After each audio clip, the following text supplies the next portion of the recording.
Angels in white, that's what we call them, the people sworn to protect life itself. But in Japan, near the end of the last century, a small group of female nurses used everything they knew, their training, their expertise, their access, to do the exact opposite. With hands meant to heal, they crossed into darkness. To the outside world, their victims simply died of illness. Nobody suspected a thing. Because in the eyes of these nurses, those lives had already become something else entirely, pawns in a cold, calculated scheme for money. When the truth finally came out, it shook Japan to its core.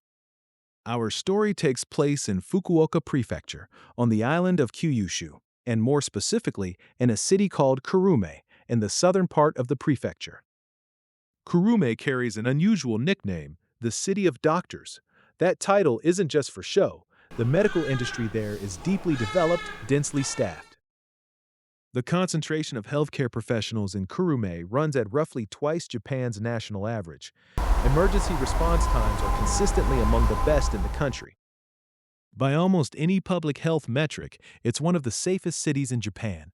But for the women at the center of this story, all of that, the hospitals, the access, the professional cover, made Kurume the perfect place to hide what they were doing.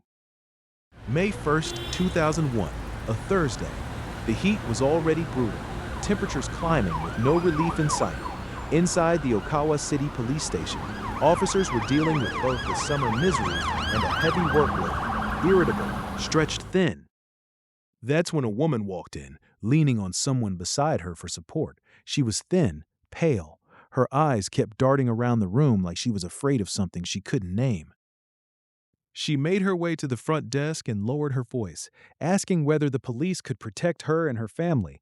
Something about being forced to borrow money, something about threats. Her story was fragmented, hard to follow. No clear beginning, no clear end.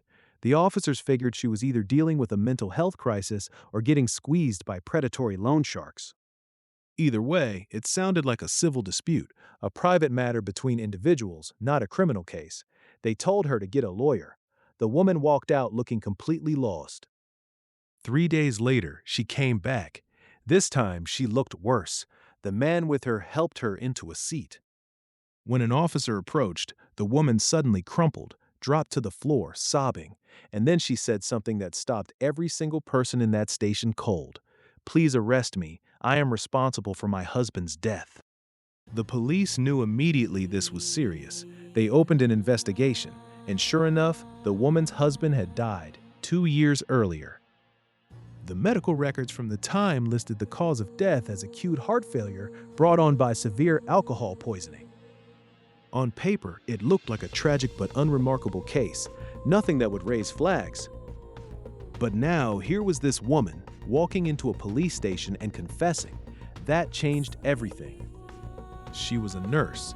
And according to her, she had used her professional knowledge to stage the scene, carefully, deliberately, in a way that fooled everyone around her, including the medical staff. There was just one major problem. Her husband's body had already been cremated.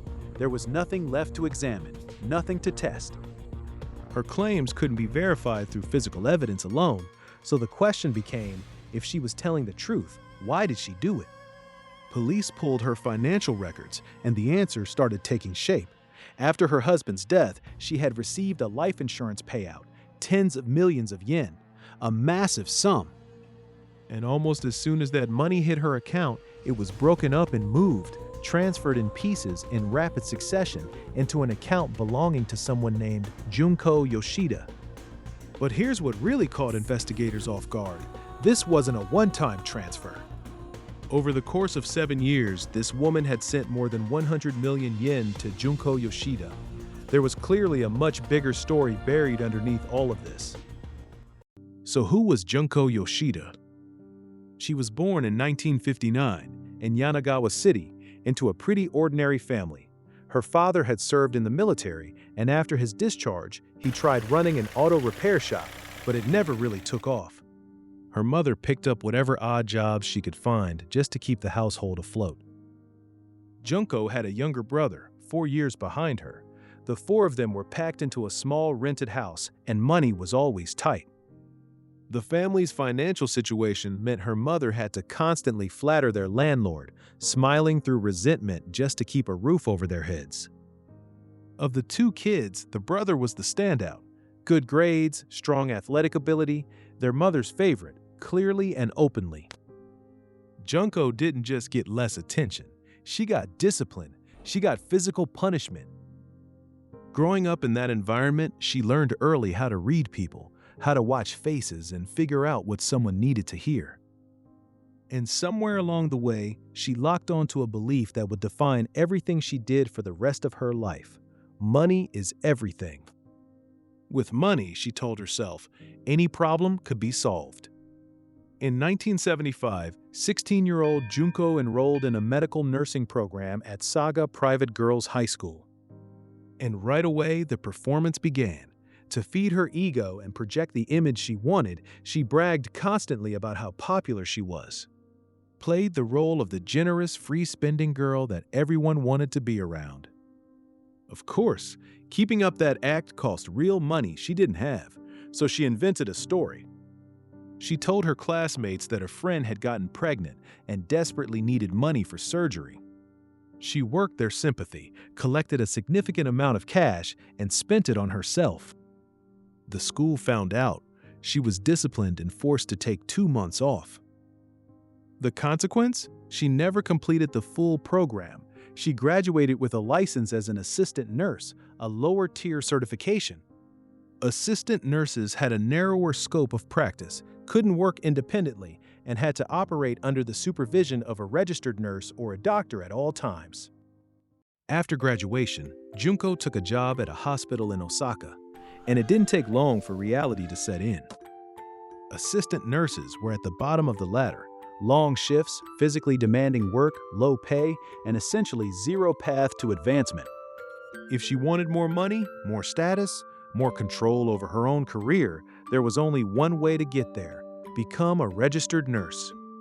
So after a year in Osaka, she packed up and moved back to Fukuoka Prefecture, enrolling at St. Mary's Nursing College with one goal in mind: pass the licensing exam and get her full credentials. But St. Mary's gave her something else too. Something she'd been chasing her whole life without quite knowing how to get it: attention, closeness, the feeling of being needed. Maybe it came from growing up in a house where affection was rationed out to her brother and withheld from her. Whatever the reason, Junko craved it, and she found a way to get it. She positioned herself as the listener, the friend who was always there, always ready to hear your problems, always warm and present in a way that made people feel genuinely seen. It worked. She built friendships easily, and looking back, those friendships were the foundation of everything that came later. She got her registered nurse license, graduated, and moved through several hospital positions over the following years. Then in 1981, at 22 years old, she got married and had 3 daughters. But her husband was consumed by work, rarely home, emotionally absent. The marriage started fraying almost immediately. And as it did, Junko leaned harder into the belief she'd carried since childhood: people will let you down, but money won't. She mortgaged her husband's house and land to take out a bank loan and started living the way she'd always wanted to: lavishly, freely, without restraint. She also made a calculated move that revealed just how far ahead she was already thinking. She convinced her husband's paternal grandmother to formally adopt her, getting herself registered into the older woman's household. When the grandmother eventually passed away, Junko inherited her assets, completely legally, completely by design. By 1992, the marriage was over. She and her husband separated officially, and when the dust settled, Junko was sitting on approximately 30 million yen in debt. 3 daughters to raise on her own. No safety net. Most people in that position would be scared. Junko was something else. She was determined, and she was already thinking about her next move. What nobody around her understood yet was that the path she was about to choose wasn't just reckless. It was the beginning of something genuinely monstrous. With no husband and mounting bills, Junko started borrowing money from the people around her: acquaintances, colleagues, anyone she'd built enough trust with to make the ask. One of those people was a woman named Mayumi. The two of them had actually known each other for years. Same elementary school, same junior high, same nursing program, though Mayumi was a year ahead. They'd never been particularly close back then, but in 1991, Junko took a part-time position at the hospital where Mayumi was working, and everything changed in. They clicked, became close fast. By that point, Mayumi had climbed to head nurse, a position of real responsibility. And Junko, ever the observer, took note of everything.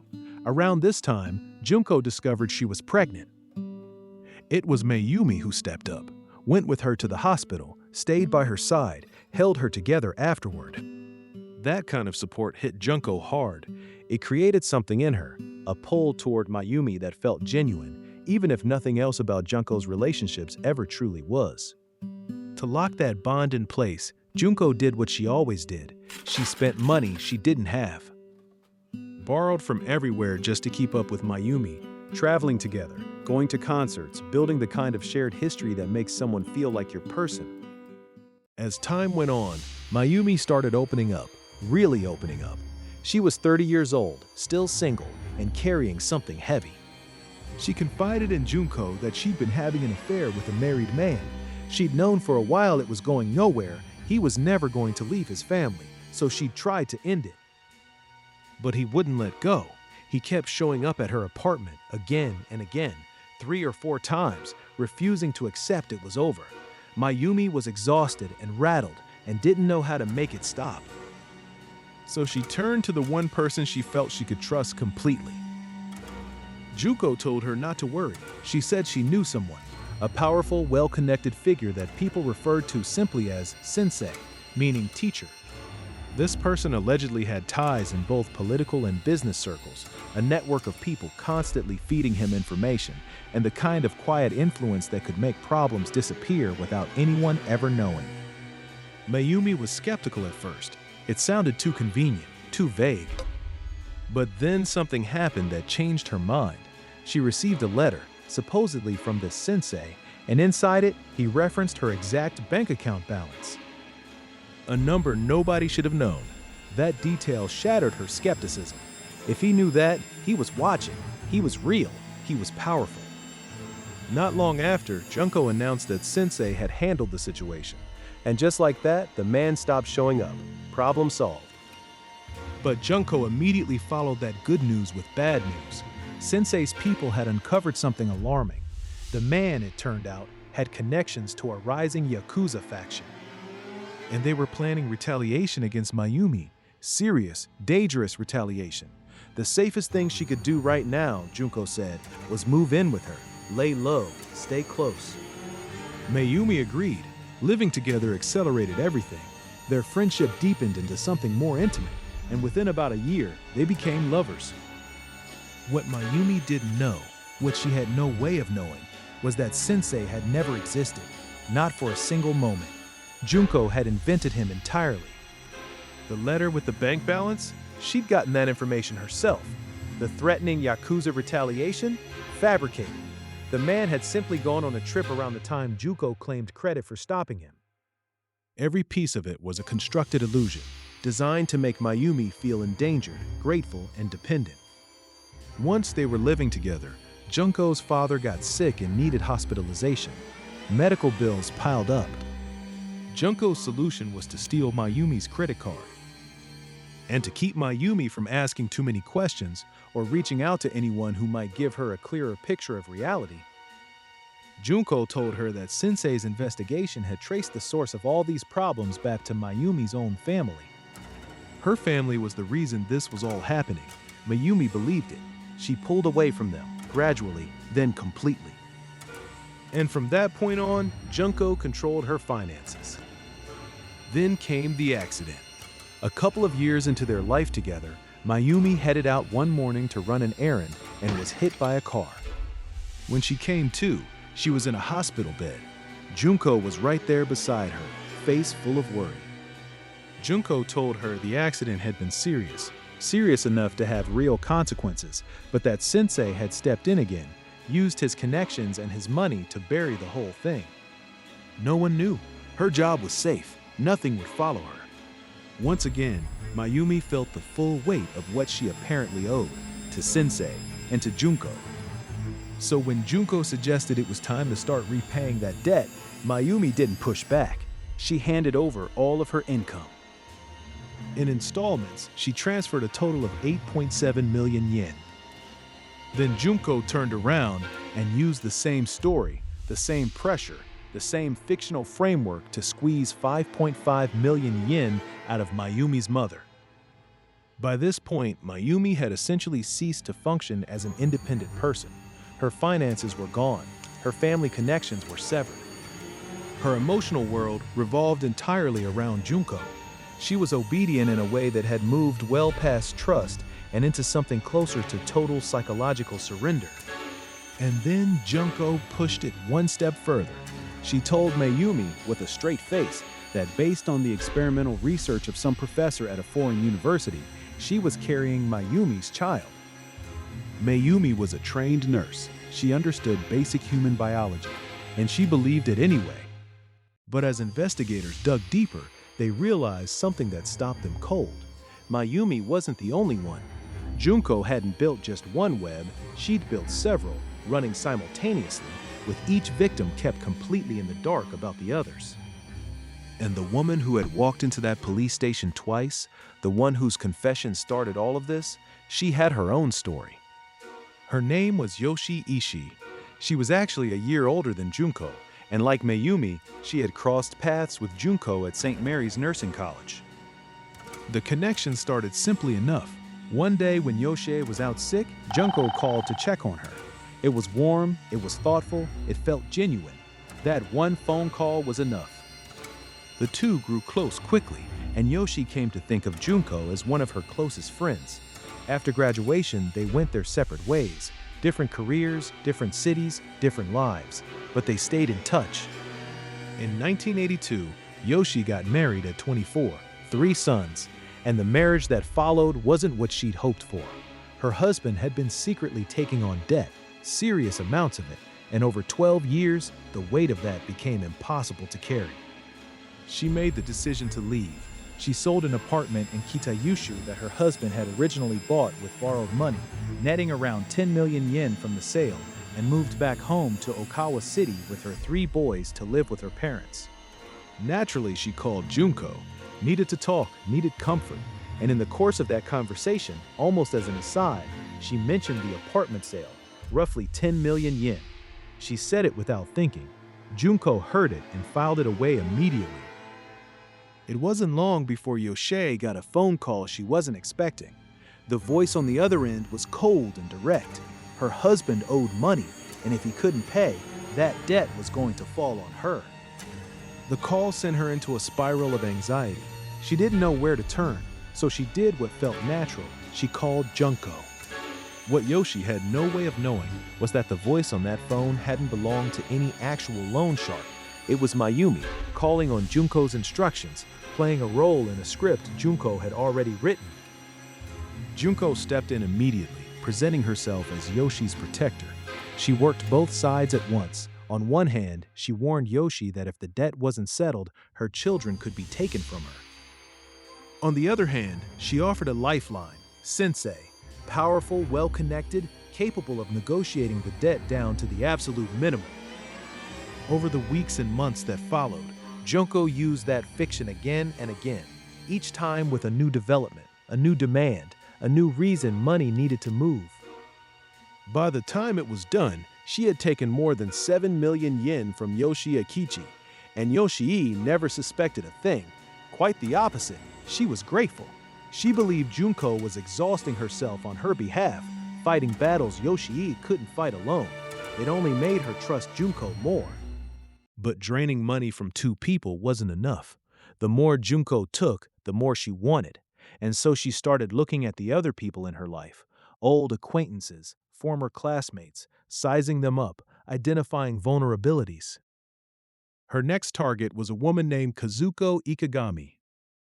Kazuko and Junko had been classmates at nursing school. Kazuko was introverted, awkward socially, the kind of person who struggled to connect with people.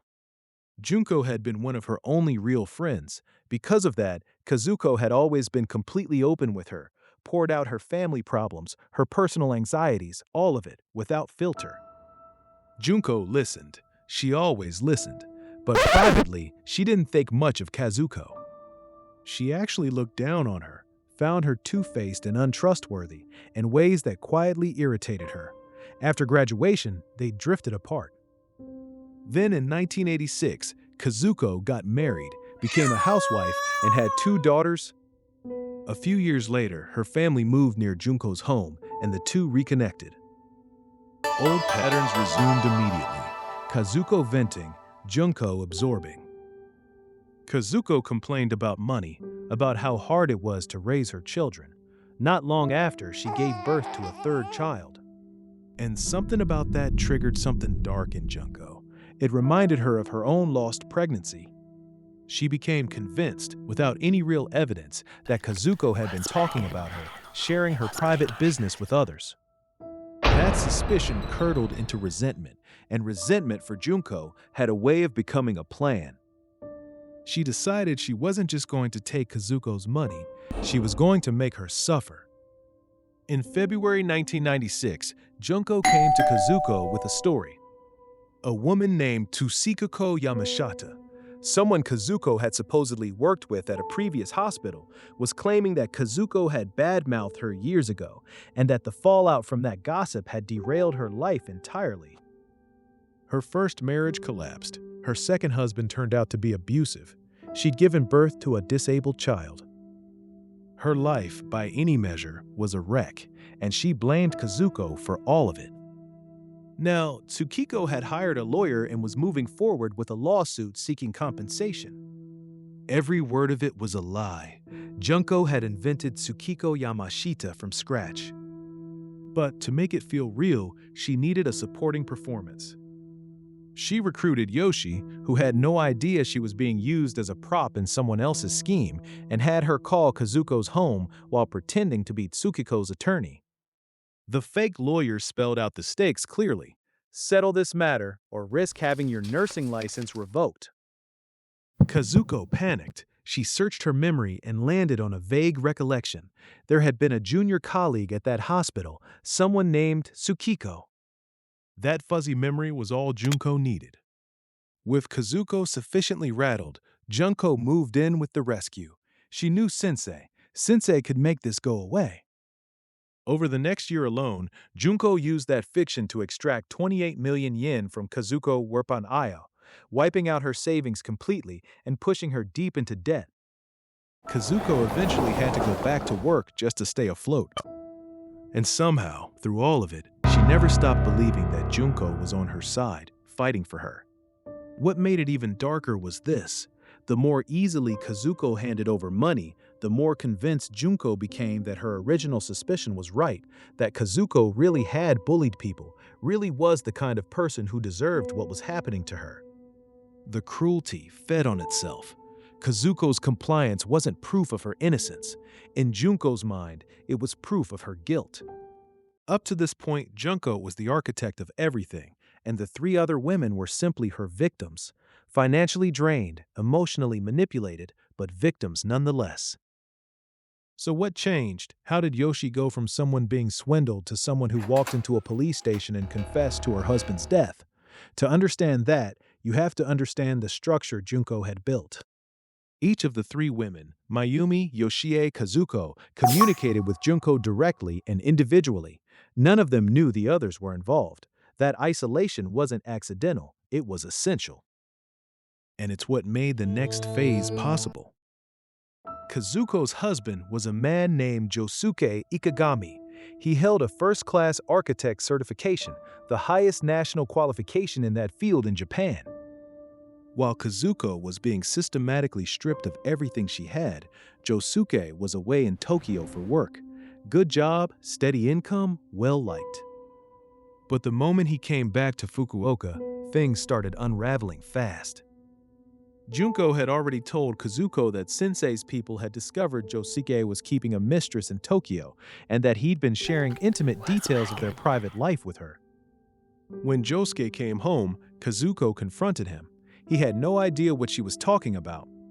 Then he noticed the savings were gone, and he watched his wife, who had never been particularly close with Junko before, now treating her with something close to religious devotion. His instincts kicked in. He told Kazuko to cut ties with Junko and took control of the family finances himself. That was a problem for Junko. She had recently left her hospital job, her income had dried up, and Josuke had effectively shut her off from Kazuko's money. The way she saw it, Josuke wasn't just an inconvenience, he was an obstacle that needed to be removed. And if he was removed the right way, there was a life insurance payout waiting on the other side. 2 problems, 1 solution. She started working on Kazuko's mind. Every conversation circled back to the affair, to Josuke's supposed betrayal. Then she escalated. She told Kazuko that Josuke had taken out life insurance policies on her and the children. His plan, Junko said, was to collect the money, kill them, and disappear with his mistress. It was an outrageous claim. Kazuko resisted it at first. But then she found a packet of sleeping pills in Josuke's car. That was it. Whatever doubts she'd been holding on to collapsed. She believed him capable of anything. To make sure that belief hardened into action, Junko added one more layer. She told Kazuko that her eldest daughter had been kidnapped, and that the kidnappers had left a message: if you want someone to blame, blame Kazuko. This was Josuke's retaliation. Junko said he was coming for her family. None of it was real. The kidnapping didn't happen, the message didn't exist. Junko had constructed the entire scenario herself. But by this point, Kazuko's ability to question anything Junko told her was essentially gone. She had been so thoroughly worked over, financially, emotionally, psychologically, that the story didn't need to be believable. It just needed to be there. And in her mind, the conclusion was inescapable. Josuke had to die. It was the only way to protect herself, her children, and the people around her from what he was planning. Junko knew from Kazuko that Josuke's father had a history of heart disease, so she settled on a plan: make it look like a heart attack. Clean, familiar, hard to question. But pulling it off cleanly required more than just Kazuko. It required someone with real clinical experience, so Junko brought Mayumi in. Kazuko's first concern was timing. Move too fast and it might raise suspicion. So she started small, stealing medication from the hospital and slipping it into Josuke's food a little at a time, letting it build up gradually in his system. Days passed. Josuke showed no unusual symptoms. Junko grew impatient. She decided Kazuko was losing her nerve, holding back on the dosage on purpose. So she and Mayumi ran another performance. Junko called Kazuko in a panic, claiming her own partner had been kidnapped, and that Josuke had shown up at the scene, looked her dead in the eyes, and told her to stay away from his wife. Then Mayumi got on the phone, voice tight with fear, telling Kazuko, "Please help me." It was theater, carefully rehearsed, deliberately delivered, and it worked. Any hesitation Kazuko had left dissolved. Josuke, she was now certain, was beyond saving or reasoning with. The 3 of them settled on a new approach. On the night of January 2nd, 1998, Kazuko made her move. But Josuke suddenly jolted awake, gasping in pain. Kazuko panicked and pulled back. She tried again, failed again. Dawn was coming. She stopped and waited. The following evening at 11:30 p.m., Josuke came home. Kazuko handed him a glass of sake. He drank it. He lost consciousness almost immediately. Kazuko called Junko and Mayumi. They came, and this time, under their guidance, it was finished. Kazuko then called an ambulance. At the hospital, when medical staff mentioned the possibility of an autopsy, Kazuko broke down, crying, begging them not to put her husband through any more suffering after everything he'd been through. The staff backed off. A standard death certificate was issued. No one looked closer. What made this moment almost unbearable in retrospect was something nobody fully processed until later. Their 2-year-old child had been lying right there in the room. Too young to understand what was happening, too young to intervene. just present, witnessing all of it in the way that very small children witness things, without comprehension, but not without memory. The next morning, at the hospital, that little girl looked up at her father lying motionless in the bed and asked her grandmother, in the innocent, matter-of-fact way that only a 2-year-old can, "Grandma, was Daddy given an injection yesterday?" Josuke's death paid out. Kazuko received 34.5 million yen from his life insurance, plus an additional 3.13 million yen in benefits from his employer. Then Josuke's parents both passed away not long after, and Kazuko inherited another 11.3 million yen. It was an enormous sum, and essentially none of it stayed with her. Junko found reasons, one pretext after another, to take it all. Kazuko handed it over without suspicion, without resistance. She was grateful, genuinely, deeply grateful to Junko for everything she believed Junko had done for her. She followed Junko's instructions so completely that when Junko told her to send her 3 daughters to a social welfare facility, she did that too. The money from Josuke's death barely had time to settle before Junko was already thinking about the next one. The target this time was Yoshi's husband, a man named Ken Kuta. It started casually enough. On New Year's Day 1999, Junko reached out to Yoshi with holiday greetings. They started talking more regularly after that. Yoshi would call to vent, and there was plenty to vent about. Ken Kuta's debts had been piling up for years, and the financial stress was grinding her down. Junko listened, sympathized, and quietly offered advice. Maybe it was time to divorce. Yoshi heard her out, but never actually moved on it. Weeks turned into months, and somewhere in that waiting, Junko made a decision.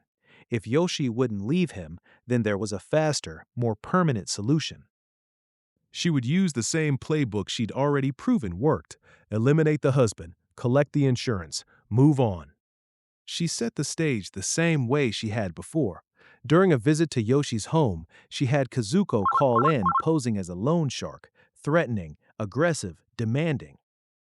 Yoshi was rattled and reached out to Junko for help, right on cue. Junko came back with a story that was designed to push Yoshi past any moral hesitation she might still have. She said she'd met with the loan sharks directly and learned the full truth about Ken Kuta. He hadn't just borrowed money, he'd swindled people repeatedly, deliberately, pushing some of his victims to the brink of desperation. The families of those victims hadn't forgotten. They didn't want money, they wanted him gone. As long as he was alive, Junko told Yoshi she and her children would never be safe. There would always be someone out there with a reason to come after them. The threat would never end until Ken Kuta was no longer in the picture. To make it feel even more real, Junko wrote letters addressed to Yoshie and even to her eldest son, written in the voice of the loan sharks, laying out the threat in black and white. The son read his letter and believed every word. Yoshi began to waver, and when Junko sensed that wavering, she moved quickly to lock it in. She had Yoshi sign a written pledge, a document stating that Yoshi was participating voluntarily and committing to carry out the act on a specific date, March 28th. This time, Junko and Mayumi also started making regular visits to Yoshi's home in the weeks leading up to it, casually, naturally, getting familiar with the kids, becoming fixtures in the household. The goal was simple. By the time anything happened, their presence there wouldn't seem unusual to anyone. On March 27th, Yoshi called Ken Kuta. She told him she needed help with their eldest son's school enrollment paperwork and asked if he could come by to talk it through. He showed up at 6:30 that evening. They had dinner together. Afterward, he lost consciousness. Yoshi made the call. By 11 p.m., all 3 women were there. Yoshi stood watch at the door, making sure no one else in the house woke up. Mayumi and Kazuko carried out the rest. By the morning of March 28th, Ken Kuta's heart had stopped. They called an ambulance. On the way to the hospital, something unexpected happened. Ken Kuta briefly regained consciousness. But it wasn't enough. He died at the hospital. And once again, the insurance money followed. Junko walked away with 32.5 million yen, collected under the familiar pretext of paying off debts to the victims' families. At this point, the three women who had started out as victims had become something else entirely. They were accomplices. And yet, under the psychological grip Junko had spent years building and tightening, they still believed she was helping them. They were still grateful.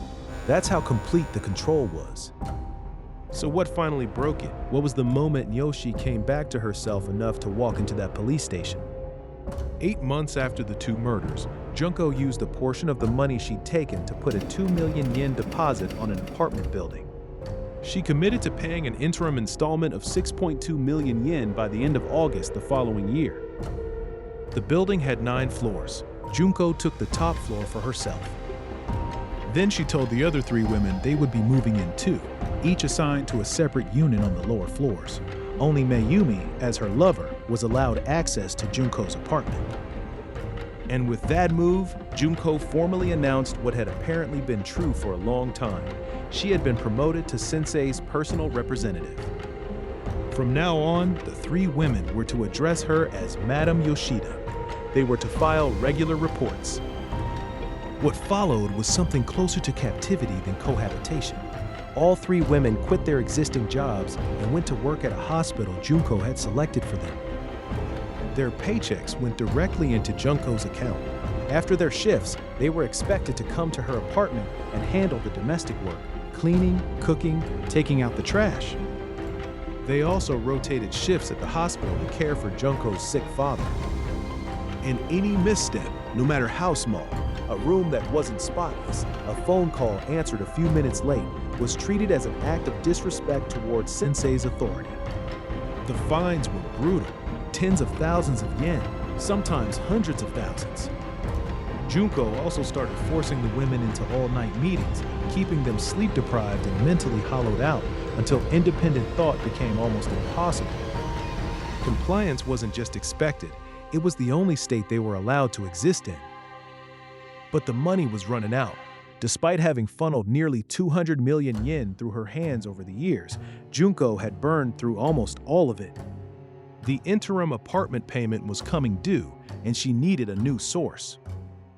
Her eyes landed on Mayumi's mother, an 82-year-old woman living alone, diabetic, and reportedly sitting on around 10 million yen in savings. She was, in Junko's calculation, an ideal target. Junko quietly laid out the plan with Yoshie and Kazuko. In May 2000, when Mayumi's mother was home alone, Yoshi showed up at her door posing as a private detective, investigating, she said, allegations of infidelity involving Mayumi. She feigned pulling out documents to show the elderly woman, watching for her moment. But something went wrong. Mayumi's mother reacted with immediate, severe physical distress, struggling, crying out in pain. The attempt failed. Mayumi got word and rushed to her mother's side, taking her straight to the hospital. Tests came back showing an overdose of a specific medication in her system. The abnormality flagged police attention. But Junko stepped in before it could go anywhere. She told investigators the elderly woman had simply lost track of her dosages due to declining memory. The police accepted the explanation and closed the inquiry. Mayumi's family wasn't satisfied with that explanation. They had their suspicions, and those suspicions pointed directly at Junko. Junko could feel the walls starting to close in, so she moved preemptively. She forged a letter in Mayumi's name, sent it to Mayumi's family, and in it demanded they cut off all contact. Then she went a step further and unilaterally processed Mayumi's household registration separation, severing her official family ties on paper. Mayumi's family was pushed out. The threat, for now, was contained. With that avenue blocked, Junko pivoted.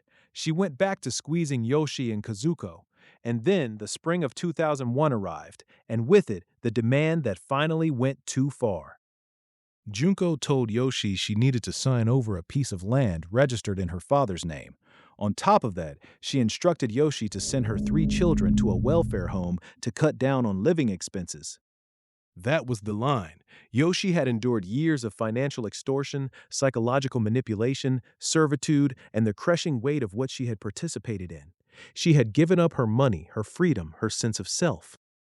But her children, sending her children away, that she could not do. Something in her that had been buried for years broke through the surface. In late April, Yoshie slipped out of the apartment. She made her way back to Okawa City and found her uncle. She didn't tell him everything, not yet. She said she was being threatened, that she needed help. Her uncle told her to go to the police. The next day, Yoshie called Junko directly. She told her to write out a full account of every money transfer made to the loan sharks. And then she said it plainly. She was going to the police. Junko didn't panic visibly. She acted. She dug out the pledge Yoshie had signed before Kinkuta's death, the document in which Yoshie had stated in writing that she was a willing participant, and slipped it into Yoshie's car. The message was clear. Go to the police, and this goes to your family, your colleagues, everyone you know. It didn't work, not this time. Yoshie and her uncle completed the paperwork to officially move her out of the apartment. She transferred her children to a new school. She blocked every contact number connected to Junko and the other women. And then, on May 1st, she walked into the police station and told them everything. Back at the apartment, Junko realized Yoshie had gone dark. She hired a private detective to track her down. And in front of that detective, she gave the performance of her life. Crying, voice breaking, describing a friendship of many years, a woman she had trusted so completely that she had lent her 20 million yen. Only to be betrayed without warning or explanation. The detective, experienced and presumably skeptical by profession, believed every word. But it didn't matter anymore. The investigation was already moving. Police had been quietly building their case for months.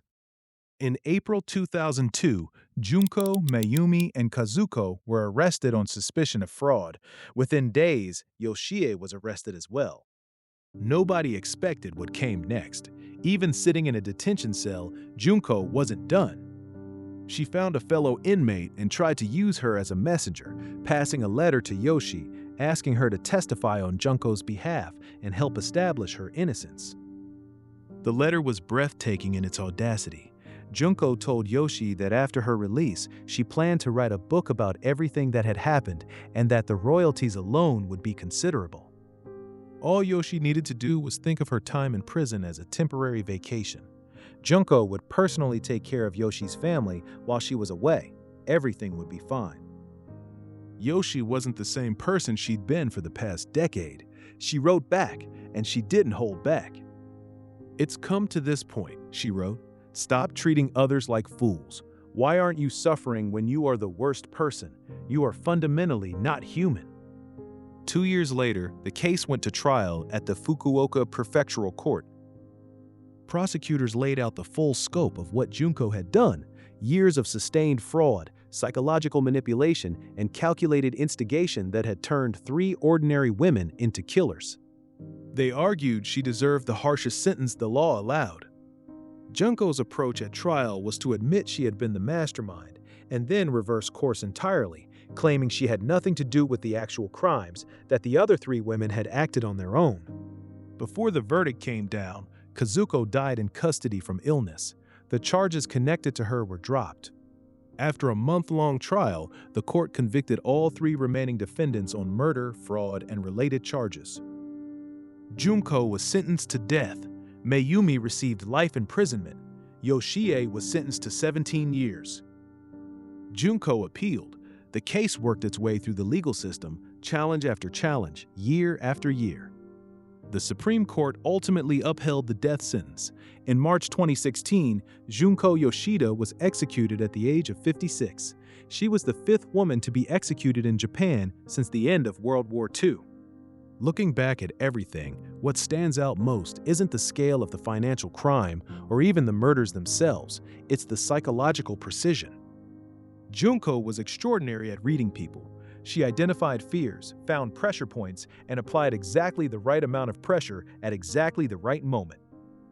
She didn't just deceive her victims, she rebuilt their entire sense of reality from the ground up until they couldn't tell the difference between the world as it was and the world as Junko had constructed it for them. It's strikingly similar to another case we've covered, the Fukuoka mother case, in terms of the depth and totality of that psychological control. And consider this, Even when Yoshi first walked into that police station, after years of abuse, after losing her husband, after everything, she still wasn't entirely free. She still asked the officer quietly whether there was a sensei somewhere who controlled things from behind the scenes. She needed to hear the answer was no before she could bring herself to tell the truth. That's how deeply Junko had embedded herself into these women's minds. For her own gain, money, comfort, control, Junko Yoshida destroyed the family bonds, the friendships, and the loves of 3 other human beings. She turned them into instruments of her will and left wreckage wherever she moved, and in the end, the law caught up with her completely. This case is a stark reminder of how far manipulation can reach when it's applied with patience and precision, how the line between victim and perpetrator can be blurred beyond recognition, and how even the most devastating lies eventually collapse under the weight of truth. Life has value, trust has value, justice has a long memory, and no matter how intricate the web, it does not hold forever.